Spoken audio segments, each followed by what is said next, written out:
Hola, muy buenos días.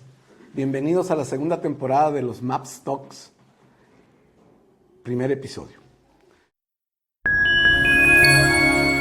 Hoy tenemos el orgullo de contar con la presencia de Alexei Pinal, Regional Sales Manager de Nozomi para Latinoamérica.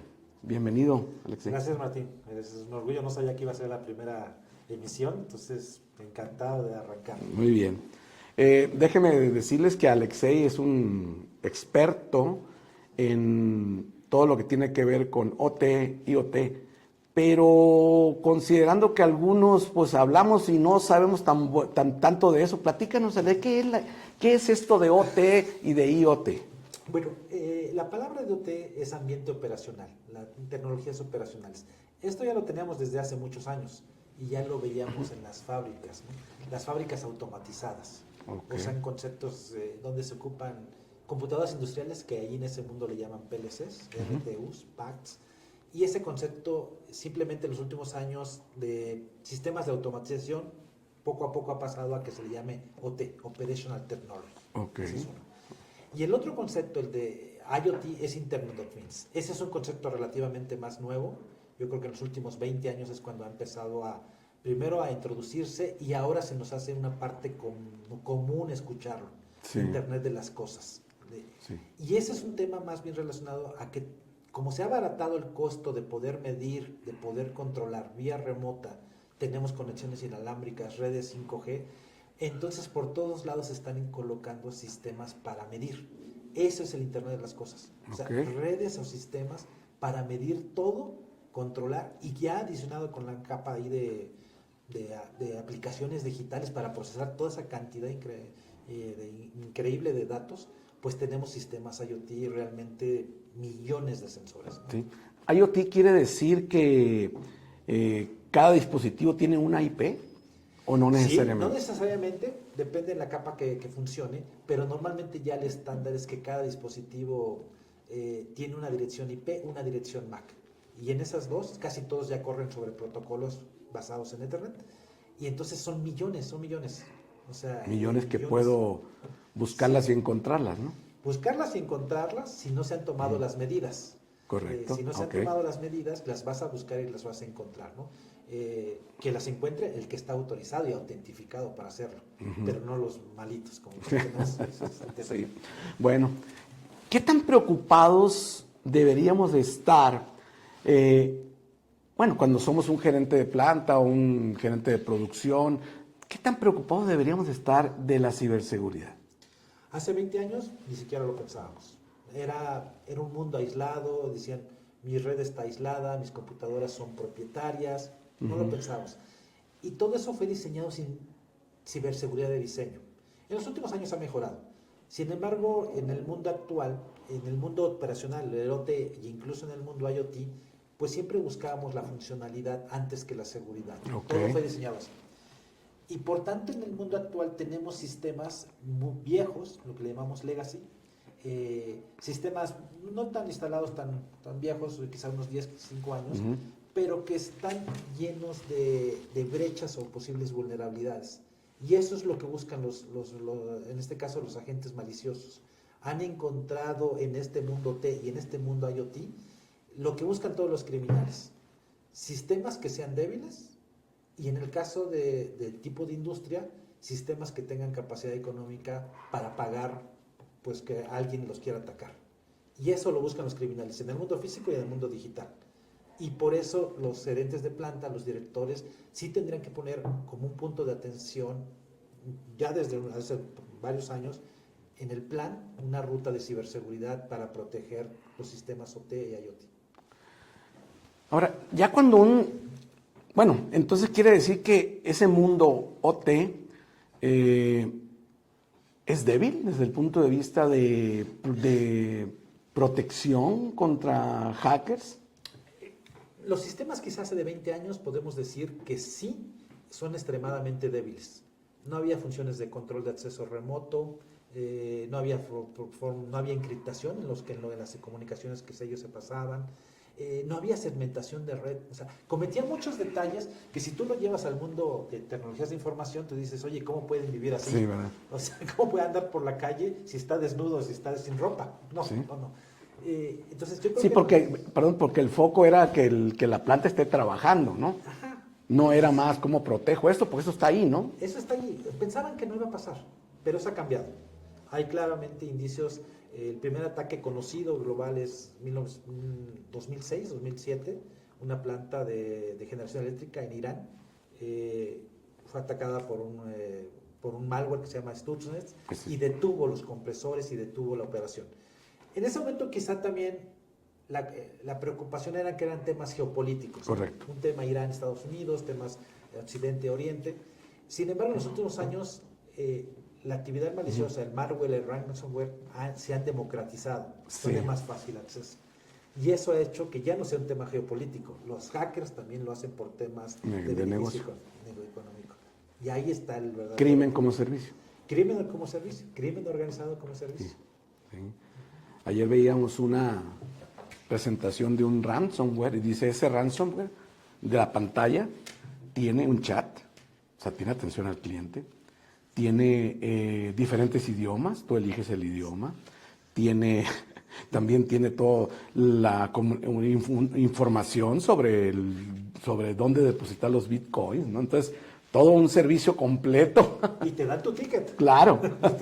Y te dan te dan tu correo para que te puedas hacer queja del servicio, ¿no? Ahora, pues ya estamos en la planta, ya tenemos una debilidad, no sé, algún sistema operativo no parchado. Sí. Bueno, no sé, a ver, ¿por qué no me hablas un poquito de eso? ¿Dónde están esas debilidades?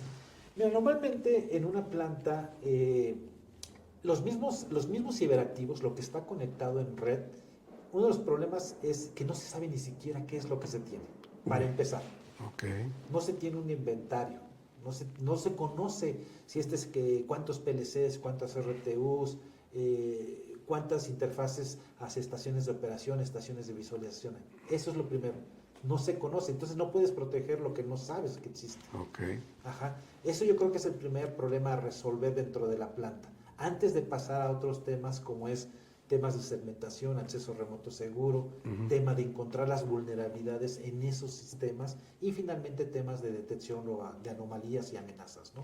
Entonces, el primer tema que la gerencia de planta o la dirección de planta debería poner en su ruta es, vamos a ver qué tenemos y para ellos hacer inventario de lo que está en la planta. Entonces, primero, saber qué tengo para saber qué voy a proteger. Exactamente. Saber qué es lo que tienes, primero para analizar qué es su vulnerabilidad, de qué pie cojea, y después en establecer las medidas para mitigar esas vulnerabilidades. Okay. Porque en las plantas ya puede haber dispositivos tan viejos que no puedes cambiar, que porque si lo mueves se para la planta. Sí. Pero tienes que entonces poner otras medidas para remediar la posible vulnerabilidad o punto de explotación. Pero empieza por hacer inventario para conocer qué vulnerabilidades tiene y hacer ahí ya un plan con diferentes soluciones para hacer un programa general de ciberseguridad industrial. ¿Qué tan renuentes son los gerentes de planta responsables de la producción al 100% de que te metas con sus equipos, de que los trates de ayudar para protegerlos? Y yo creo que es uno de los retos más interesantes hablar de ciberseguridad industrial. El tema de que se formen equipos de trabajo multidisciplinarios. La gente de tecnologías de información ya son muy maduros, tienen más de 20, 30 años trabajando con estándares, todo este tema de manejo de vulnerabilidades, inventario, EDRs, XDR, SIEM, SOTs, son conceptos normales en el mundo de IT. La virtualización también, la nube también para ellos es un tema normal. Sin embargo, para la gente de planta, eso es un tema que no diferente. Y en cierta medida ellos, por el mismo tema de que no quieren tener interrupciones en la continuidad operativa, es producir como lo mencionabas, dicen, no insertes nuevos elementos que hagan que pueda estar no estable la planta, que me pare la producción, que me pare el horno, que me pare la separación de minerales. Eso es un challenge, ese es un reto que se tiene actualmente en las plantas y lo que nosotros hacemos normalmente es primero evangelizar, es decir, hay que protegerlo somos un habilitador de negocio. La ciberseguridad en general, industrial, es un habilitador de negocio. Porque ahora tienes un actor que se ha dado cuenta que tú eres débil y te quiere hacer algo. Entonces no estamos aquí para pararte la producción, sino para habilitarte que continúes de operación de forma cibersegura. ¿Cuánto le cuesta a una empresa que le paren la producción? Vamos a casos, voy a poner dos casos. El caso crítico, una planta de generación de energía. Ellos venden las plantas de generación de energía megawatts, que son con lo que alimentan a la ciudad, a la población entera. Un kilowatt aproximadamente en México cuesta como, creo que dos pesos aproximadamente. Una planta que produzca 100 megawatts, o sea, 100,000 watts, puede ser que si él para de producir, en ese momento, él no tiene forma de recuperar y de vender esa energía en el futuro, ni de dar ese satisfactor de necesidad a las personas. Si en ese momento hay apagón, hay apagón. Dejó de funcionar la lavadora, dejó de funcionar el lavatrastes eléctrico. Si tienes un carro eléctrico no vas a poder cargarlo. O sea, dejó de funcionar la maquinaria en la planta de producción. Ese es el daño al consumidor final. Y tú, durante 1 hora, 2 horas o 3 horas, o lo que dure tu paro no programado, pues dejaste de tener ingreso inmediatamente. Eso es la consecuencia. Si tú multiplicas 100,000 watts por 2 pesos, por 1 hora, en este caso tendrás la cantidad que esa planta en específico habrá tenido. Ahora, eso es desde el punto de vista económico. ¿Qué pasa desde el punto de vista social? Exactamente. O sea, la gente que en este caso pues recibe el servicio de electricidad en el caso de planta, pues va a protestar. O sea, simplemente que tú no tengas servicios tan esenciales como el metro. El metro, si bien tiene sus propias plantas, en algunos lugares tiene necesidad de alimentarse de luz de nuestra compañía estatal. Si la compañía estatal no es capaz de proveerle ese servicio, los trenes paran. Pero también el metro debe tener PLCs y debe tener la misma Ahí viene el concepto de infraestructura crítica. Okay. Infraestructura crítica es todo aquello que permite a la sociedad desenvolverse de forma normal. Hablando de México, pues será sistemas como el metro, los aeropuertos, fábricas que producen gasolina, refinerías, nuestras plataformas petroleras, toda la red de transmisión.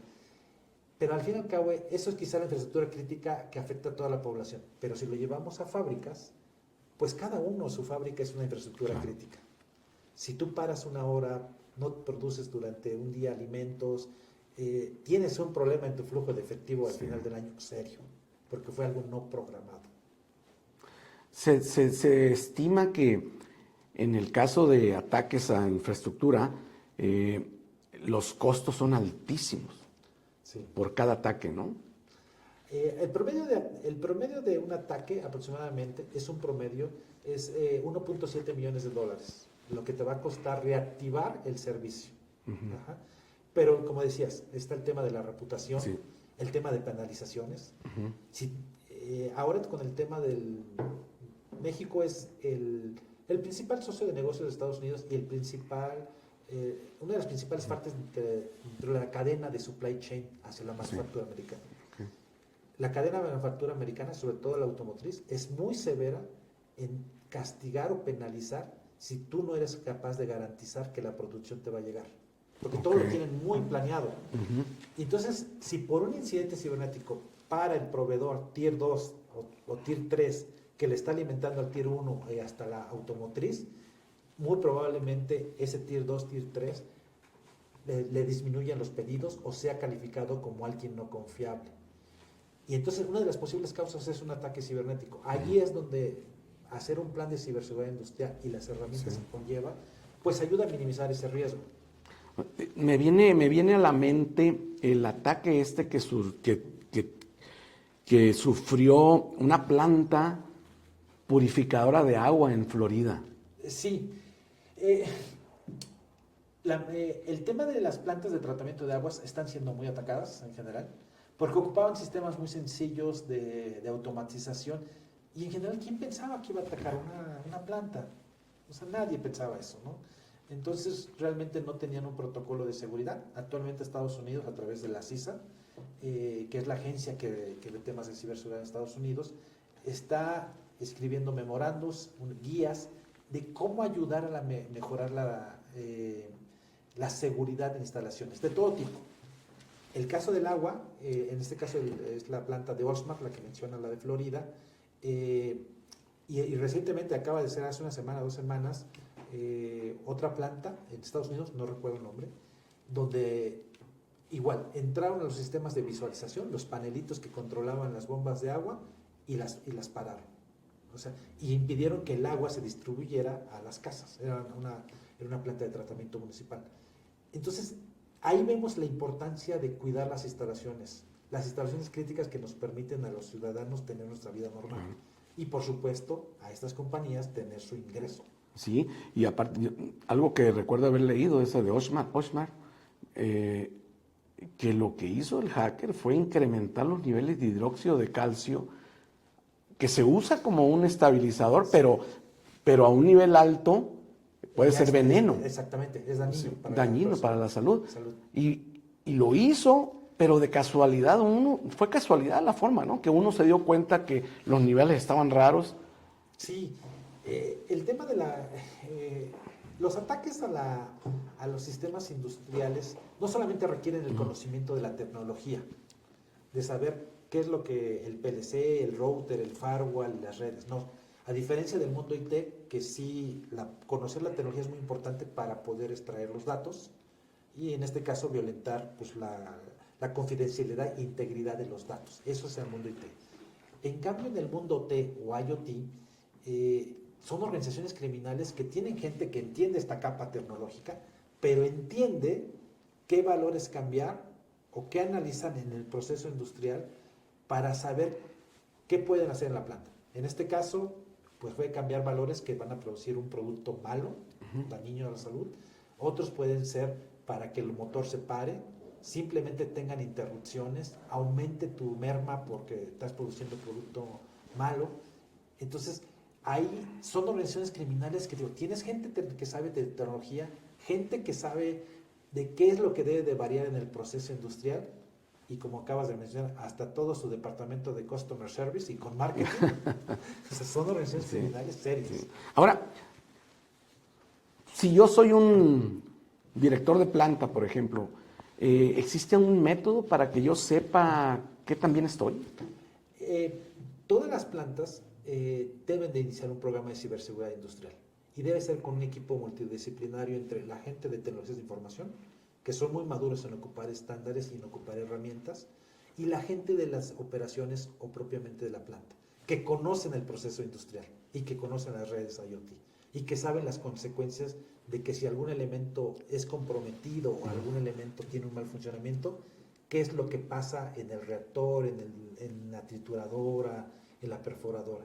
Entonces, una de las primeras es nominar un equipo, nominar un responsable para empezar a definir primero qué estándares o qué metodologías y finalmente las herramientas. Volvemos al tema, siempre son los 3 pilares: procesos, personas y tecnología.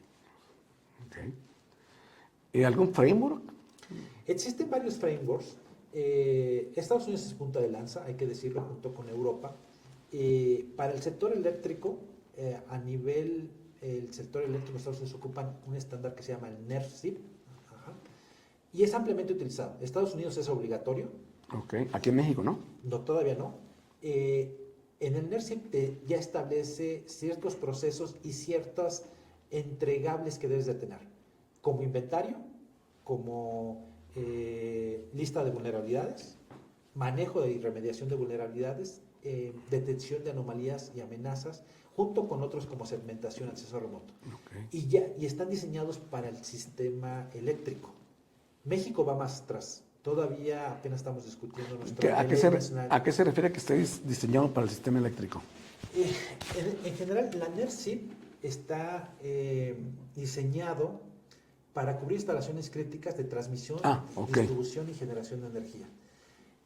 Y hay otros países como Colombia, con su acuerdo 1502, o Chile con la NERSC chilena, así le dicen, que han hecho adecuaciones de ese estándar y lo han en cierta medida tropicalizado, en esencia solo detalles cosméticos, pero están siguiendo las buenas prácticas de cómo proteger toda la infraestructura eléctrica de un país, ¿no? México todavía no está ahí. Vamos para allá, tenemos una discusión actualmente en el Senado sobre la aprobación de la Ley Nacional de Ciberseguridad. Ya, pero ahí en esa ley nacional de ciberseguridad, ¿está eso o no? todavía no, apenas por lo menos, vamos a decir, vamos a ser positivos y apenas ya está la definición de qué es una infraestructura crítica. Seguramente en el próximo sexenio veremos una discusión más profunda de qué estándar para instalaciones críticas. A Colombia le llevó 8 años, a Chile también. Nosotros ese gap creo que lo vamos a poder recuperar tomando las lecciones aprendidas de Estados Unidos y las lecciones aprendidas de abajo. Los otros dos estándares que se ocupan ampliamente, sobre todo para plantas ya generales como automotrices, químicas, mineras, es la ISA 99, el IEC 62443. Esa fue diseñada por ingenieros de automatización y por el mundo de OT en colaboración con el mundo IT. O sea, ya una colaboración.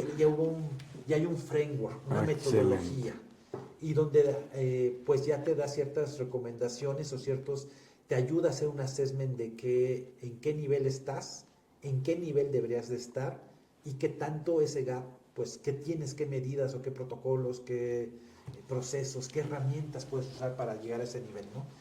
En México todavía no es oficial, pero en algún momento tendrá salida a discusión. Pero más que cumplir un estándar, es un tema de hay que empezar a hacer una ruta en cada planta, porque tienes que proteger, no tienes que esperar a que sea un evento forzoso para que puedas proteger tu planta. Ahí viene otra pregunta.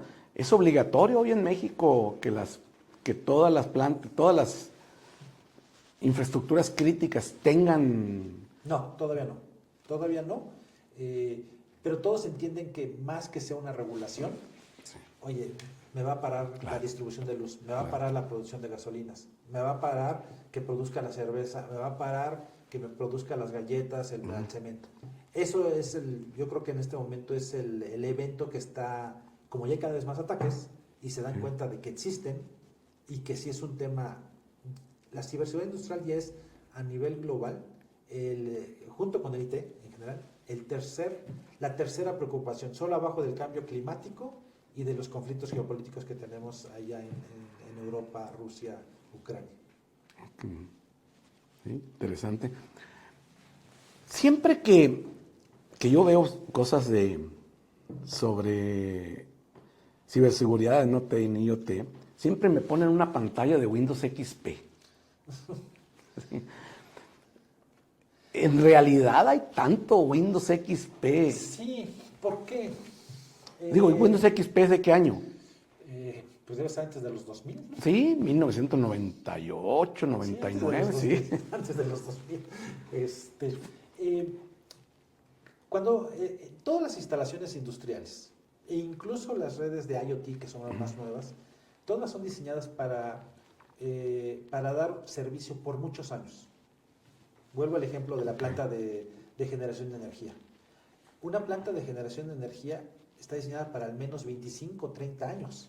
Se hizo un plan financiero que durante 25 años va a poder amortizarse la inversión y es el ciclo de vida útil de la planta. Entonces tú colocas en una planta de generación, colocas la turbina de gas, la turbina de vapor, el intercambiador de calor, son cuestiones mecánicas que te van a durar los 25 años. Y cuando se hizo ese proyecto, se incorporaron sistemas de automatización que aparentemente te iban a durar los 25 años. Y por lo mismo llegamos al día de hoy con plantas y que si las cuidas bien, te duran, mucho más. En México tenemos hidroeléctricas que tienen 80 años. O sea, hay plantas que están 40 años y no las han cambiado. El sistema de control que lo cuidaron muy bien y sigue funcionando. Ya tienen problemas de partes, de suministro, refaccionamiento.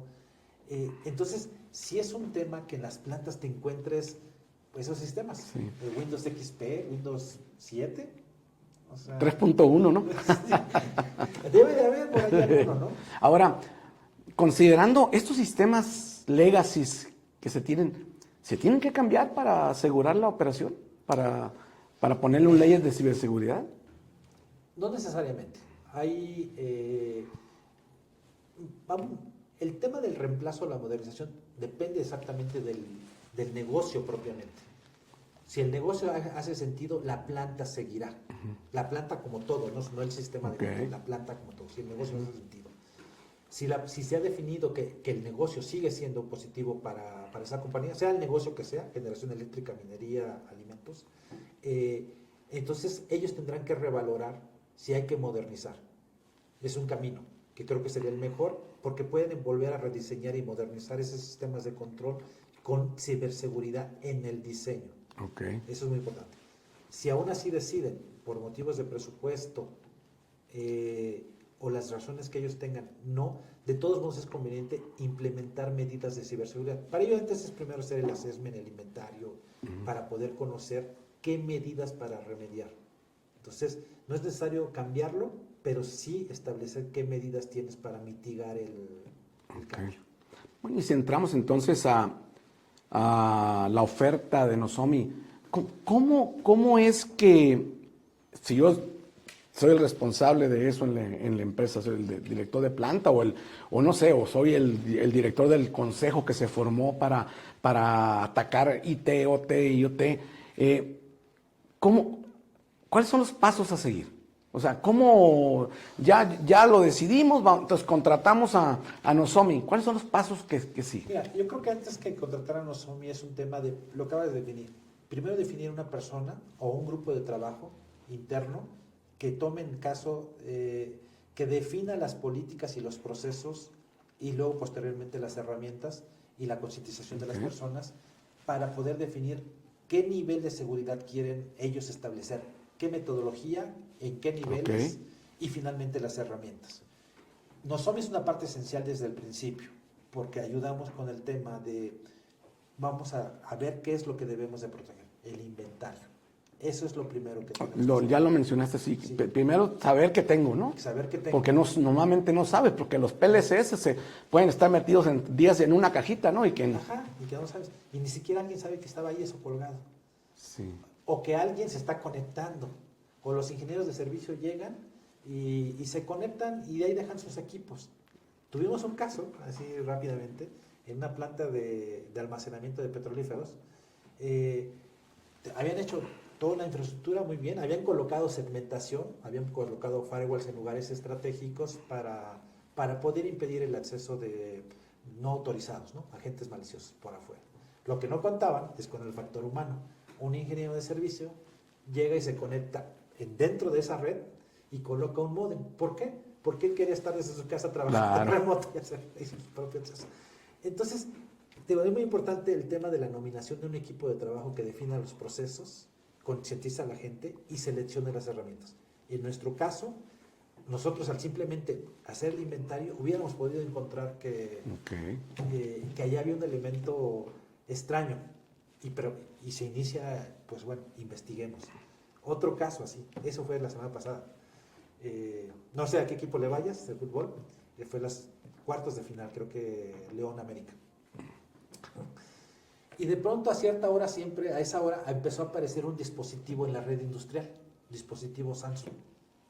¿Qué crees que era? Una tele. Una tele. En el cuarto de control lo conectaban para ver las finales. Claro, y lo veían por algún servicio de streaming, ¿no? Y pirata. Porque claro. En este caso algún equipo lo patrocinaba una cadena privada de cable y entonces no es en cadena pública.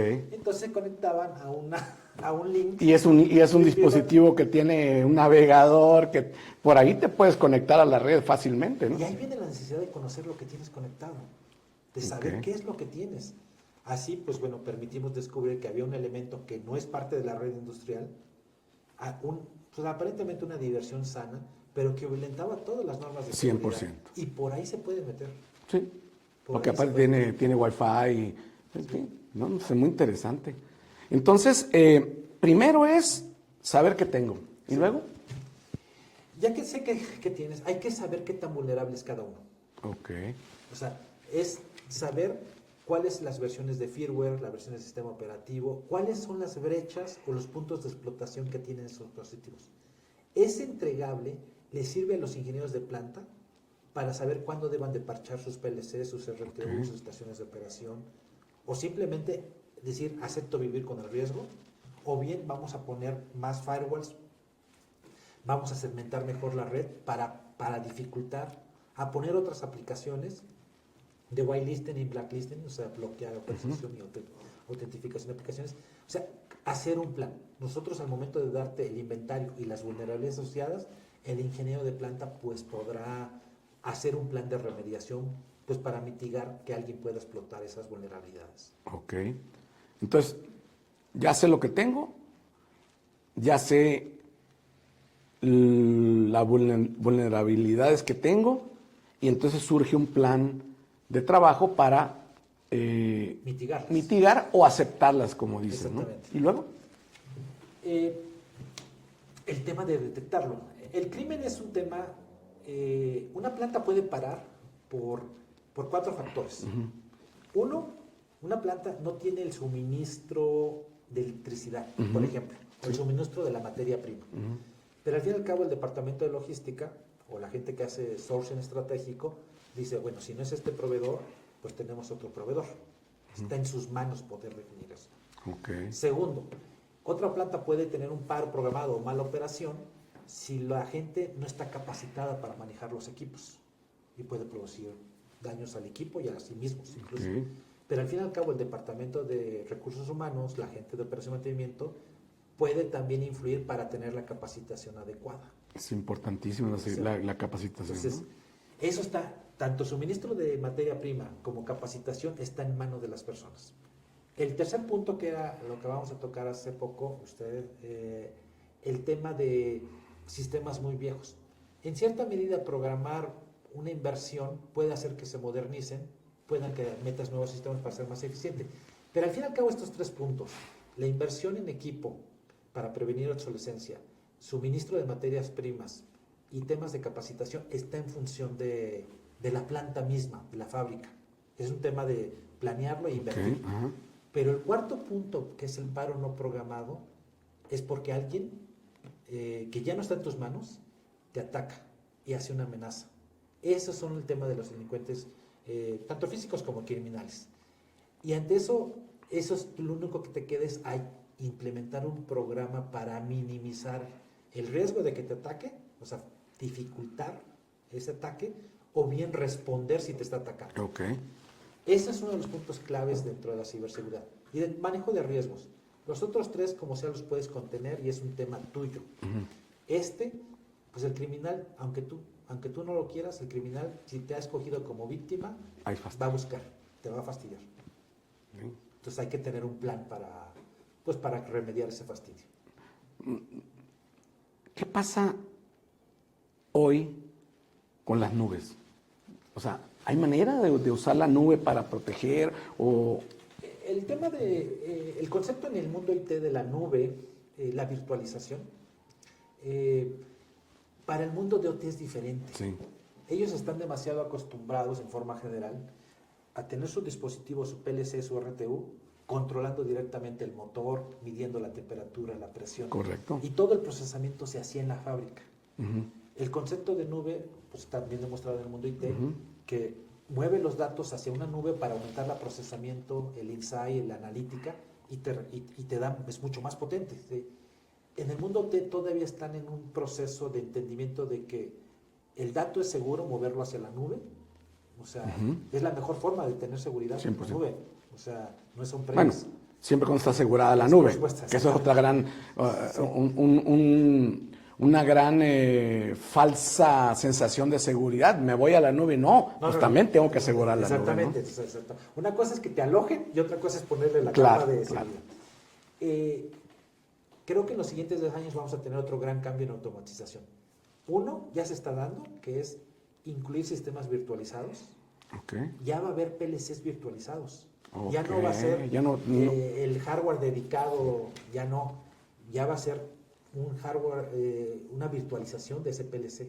Pero eso también le mete un riesgo adicional. Sí, por supuesto. Siempre va a haber, todo lo nuevo implica nuevos retos. Entonces Entonces, el tema de la virtualización está abriendo el camino, porque la virtualización está muy ligada hacia el tema de nube. Correcto. Muy ligada. Entonces, la virtualización va a abrir el camino para que en las plantas acepten la nube en los siguientes 10, 15 años. Okay. No lo veo en corto tiempo, y sobre todo en países como Latinoamérica, que somos no early adopters, queremos ver que en otro lugar se hizo bien y los riesgos y cómo manejarlo antes de implementarlo.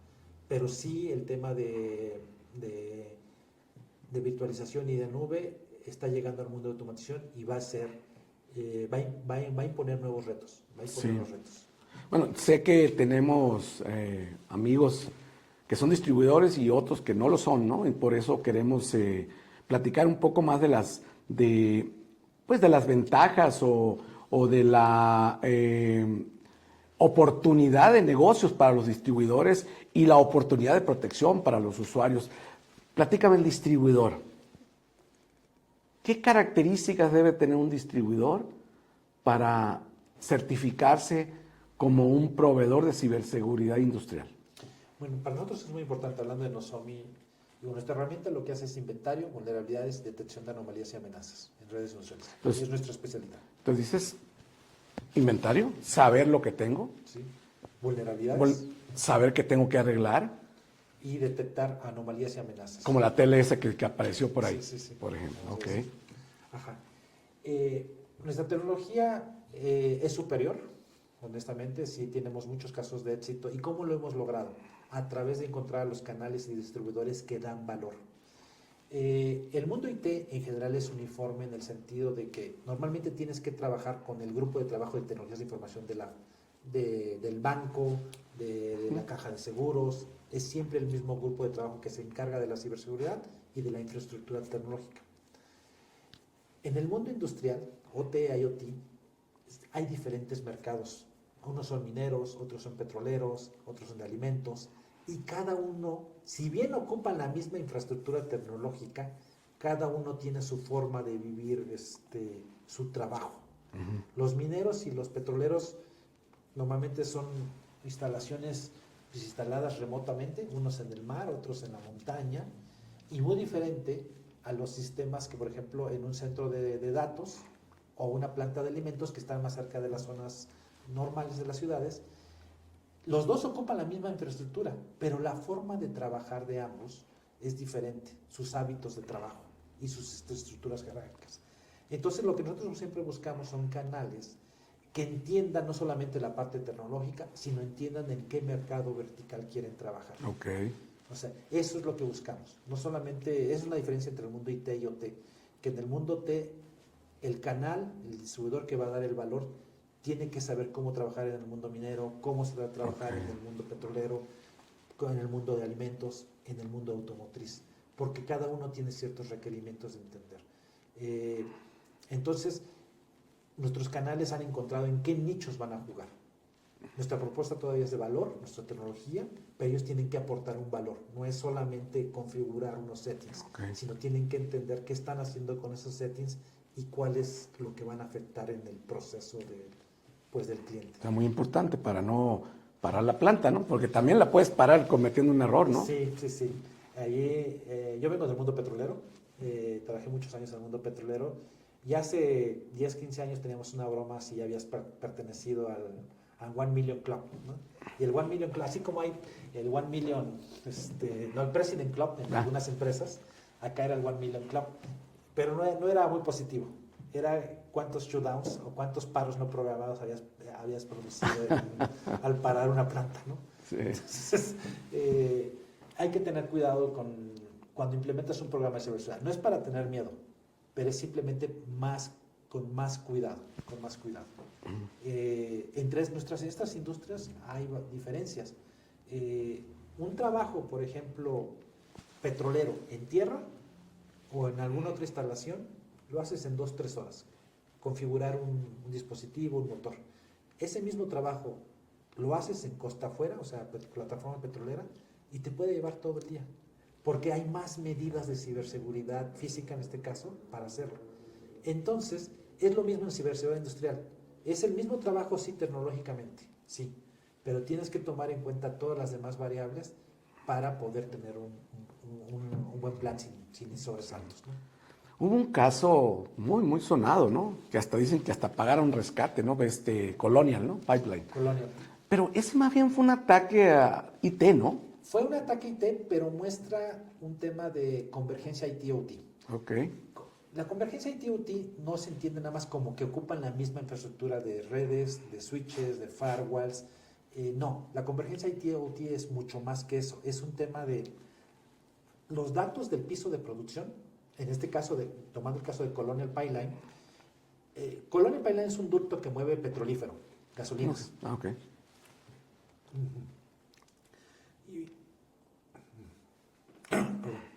Y viene desde New Jersey hasta Texas. Y es un ducto y va teniendo ramificaciones. Y en cada ramificación él mide cuánto producto le va a entregar a cliente 1, cliente 2, cliente 3. Como el medidor de... Ajá, exactamente, como la gasolina. Ah, sí. ¿Sabes? Tanto. Pero ese valor que lo está midiendo un transmisor de flujo, se Claro. lo pasa a un PLC, se lo pasa a una SCADA y se lo pasa al sistema de facturación. Ok. El sistema de facturación ya no es del mundo T, es del mundo IT. Correcto. ¿Por qué para Colonial? Porque la parte de arriba de IT, que fue un ataque a IT, le para su sistema de facturación. Y entonces, abajo podías tú hacer la operación, pero ya no podías saber qué le ibas a facturar. ¿Y a quién? ¿Y a quién? Entonces, por lo mismo, ellos decidieron mejor parar la operación porque no sabían lo que iban a hacer. Entonces, ese es un tema. La convergencia IT-OT es que datos desde abajo del piso de producción llegan hasta el nivel de IT y al revés. Un caso inverso, en este caso de piso de IT hacia piso de producción, todo lo que son fragancias o temas de cosméticos. Hoy está de moda el aroma sabor madera, y entonces mandan desde arriba, vamos a producir madera, pasa a una computadora que hace recetas de lotes, que pone los componentes, pasa hacia abajo al PLC y el PLC empieza, mete 5 litros de este, mete 5 litros de este, mete 5 litros. Una decisión de negocio que alguien en marketing dice, ya no vamos a hacer aroma madera, a hacer aroma canela, por ejemplo, pues te cambia la receta y te cambia la base. Entonces, ese es el tema real de convergencia IT-OT, que ya están tan ligadas las decisiones de negocio del piso de abajo con el piso de arriba o a inversa, y por tanto tienes que abrir vías de comunicación. Correcto. Y esas vías las tienes que hacer seguras. Lamentablemente todavía, pues todavía no hemos alcanzado un nivel de madurez donde hagamos seguro el camino de arriba hacia abajo. Entonces, la realidad es que si tengo una planta, pues tengo que proteger todo, ¿no? Todo. IT, OT y UT. Exactamente. Todo. Hay un ejemplo también que mencionamos nosotros, en la Segunda Guerra Mundial, después de la Primera Guerra Mundial, Francia decide proteger su frontera con Alemania, porque la Primera Guerra se define en la frontera franco-alemana. Y entonces, previendo que no volviera a pasar lo mismo, deciden proteger a toda costa esa parte. Nuevas trincheras, nuevos tanques, muchas personas. Toda esa región franco-alemana fue protegida por parte de Francia. Lo que le llaman la línea Maginot. Es hasta atracción turística. Sí. Ahora, lo que no tomaron, que es así como actúan los cibercriminales o los delincuentes son innovadores. Cuando Francia esperaba el ataque por la línea Maginot, dijo, somos fuertes y vamos a defendernos aquí. Vamos a hacer que esa es la simil de Haití. Los alemanes, ¿qué hicieron? Simplemente invadieron a Bélgica, a Luxemburgo, Holanda, y por ahí pasaron. Esa parte sería el mundo T. Ok. O sea, y en 3 días los alemanes estaban a las puertas de París. O sea, ese es el mundo T. O sea, hay que cubrir todas las líneas y todos los puntos posibles. No hay que confiarse que porque estás muy maduro en IT, en OT, no va a pasar nada. Puede ser la puerta a que te pega el IT. Ahora, ¿qué pasa si tengo 10 plantas? El reto es, todas las plantas seguramente ocupan sistemas industriales diferentes, todas, de diferentes fabricantes. ¿A pesar de que hagan lo mismo? A pesar de que hagan lo mismo. Sí, fue que compraron esa máquina. Exactamente, o sea, vamos a decir, la fábrica 1 fue la original, la fábrica 2 la compraron de alguien que era competidor, hicieron una fusión, luego hicieron la fábrica 3 con la última tecnología de hace 10 años, Okay. y ahorita están haciendo la fábrica 4 con la última tecnología y que no es el mismo fabricante del sistema de control de las otras. Es una torre de Babel, de cualquier planta, no tienes que ir a las 10 plantas, cualquier planta. Entonces, el reto es tener herramientas, en este caso como Nozomi, que es capaz de hacer el inventario y de diagnosticar qué es lo que tienes. No importa si es de la marca del fabricante alemán, del fabricante francés, del fabricante hindú. Eso es entender qué es lo que existe, qué protocolos o qué lenguajes se hablan, para poder conocer sus vulnerabilidades. Eso es en cuanto a la parte de inventario, vulnerabilidades y detección de anomalías. Cuando tú eres un conglomerado o un corporativo, es muy importante unificar toda esa información. Ok. Ponerla de forma visible, unificada, ordenada, priorizada, con scorecards de riesgos, de saber a qué darle prioridad, de atención. Y ahí, por ejemplo, en el caso de Nozomi, nosotros tenemos una solución que se llama Vantage, que es una solución en nube. También tenemos la solución en consola, que unifica toda esa información y te la presenta de forma, en este caso, a nivel de KPIs y de dashboards, hacia el management, de tal manera que puedes decir, estoy en este nivel de riesgo y mi KPI dice que debo de estar aquí. ¿Qué tengo que hacer para poder estar mejor, ¿no? También una plataforma unificada te ayuda a mostrar por ejemplo, a las aseguradoras que estás cumpliendo con los estándares, a las organizaciones industriales de que eres un líder o eres un benchmark dentro de ciberseguridad industrial. En este caso nosotros con la plataforma de Vantage cuando son muchas plantas, vamos a decir, la recomendamos ampliamente. Sí. ¿Nos puede platicar un caso de éxito así? Latinoamérica, tenemos muchos, no tenemos que ir al mundo, afortunadamente. El sistema eléctrico, por ejemplo, voy a tomar un caso colombiano. El mercado colombiano tiene compañías, la generación, la transmisión y distribución está en manos privadas. Okay. Ellos tienen que cumplir el acuerdo 1502, que es lo que decía de normas de ciberseguridad para ambientes de sistemas eléctricos. Y nosotros ahí tenemos una plataforma unificada en un SOC que el mismo cliente tiene, un Security Operation Center, con más de 200 subestaciones. O sea, subestaciones que alimentan una ciudad, alimentan un cliente industrial, y en cada subestación tenemos un dispositivo que está haciendo su inventario, sus vulnerabilidades y detectando anomalías y amenazas en 200 puntos. Okay. Y todos se comunican a Vantage. Todos se comunican, en este caso. Entonces, y así lo tenemos y así estamos trabajando, ¿no? Tenemos casos en toda Latinoamérica por supuesto, de transmisión, distribución, casos mineros, casos de alimentos. Con ustedes hemos trabajado varios proyectos, hablando en caso mexicano, para industrias de petróleo, industrias de generación de energía, industrias de embotelladoras de refrescos, industrias de extracción, ensambladores de extracción, de ensambladora de autos, ensambladora de motos, mineros. Realmente con ustedes, el ecosistema que hemos formado, en este caso con el equipo de MAPS y los canales que tenemos a través de ellos, nos ha ido muy bien. Estamos haciendo la labor primero fue de evangelización y ahora ya de casos reales y de casos de uso. O sea, y hemos encontrado desafortunadamente en varias plantas que hay criminales que ya estaban explotando todas estas vulnerabilidades. O sea. Impresionante. Bueno, creo que se nos acaba el tiempo, sin embargo, pues me gustaría que le dijeras qué les puedes aportar de... Los invitamos a que ustedes en sus plantas evalúen en qué punto están. Nosotros como Nozomi Networks hacemos, con el equipo de MAPS, invitamos a hacer pruebas de concepto, a hacer un assessment para ver dónde están, o sea, en qué es lo que tienen que proteger, eso es lo primero, y que descubramos junto a las vulnerabilidades para que ustedes implementen las medidas de remediación.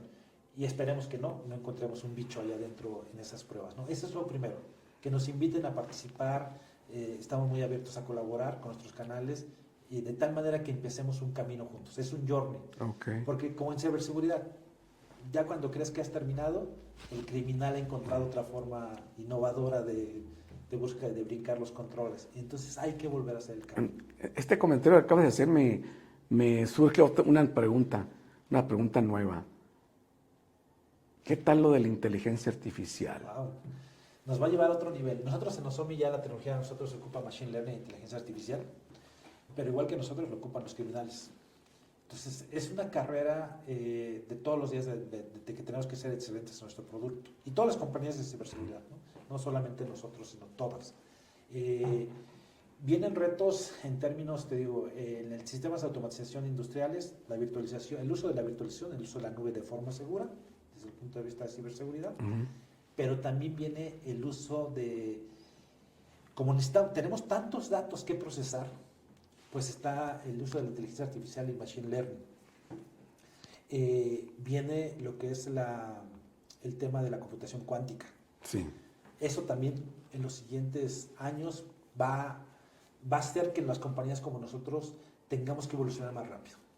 O sea, la inteligencia artificial lo que nos permite es evitar tareas automatizadas o manuales, manuales de análisis que a lo mejor consumir tantos datos unas personas no podrían, o con la computación actual no podemos. Entonces la inteligencia artificial nos permite dar mejores insights. Por ejemplo, en el Vantage nosotros tenemos un agregado que se llama Vantage IQ, te permite identificar dentro de la red industrial dónde es que mejor coloques el sensor. Antes era hacer un trabajo de piso. De piso y el ingeniero de OT, es que aquí creo que es donde pasa la mayor cantidad de tráfico. Ya temas de inteligencia artificial, analiza todos los datos y te dice, ponlo aquí. Creo que es mejor acá, por ejemplo. Pero te digo, pero lo mismo lo ocupan los criminales. Claro. Entonces es una carrera donde tenemos que enfocar nuestros recursos, nosotros para ocuparlo positivamente, para contrarrestar los efectos de los otros. Excelente. Bueno, pues muchas gracias, Alexei. Muchas gracias a todos los que nos están viendo. Y bueno, nada más me queda que pues despedirnos. Gracias una vez más. Muchas gracias. Nos vemos en el próximo episodio de Maps Talks. Gracias, Martín.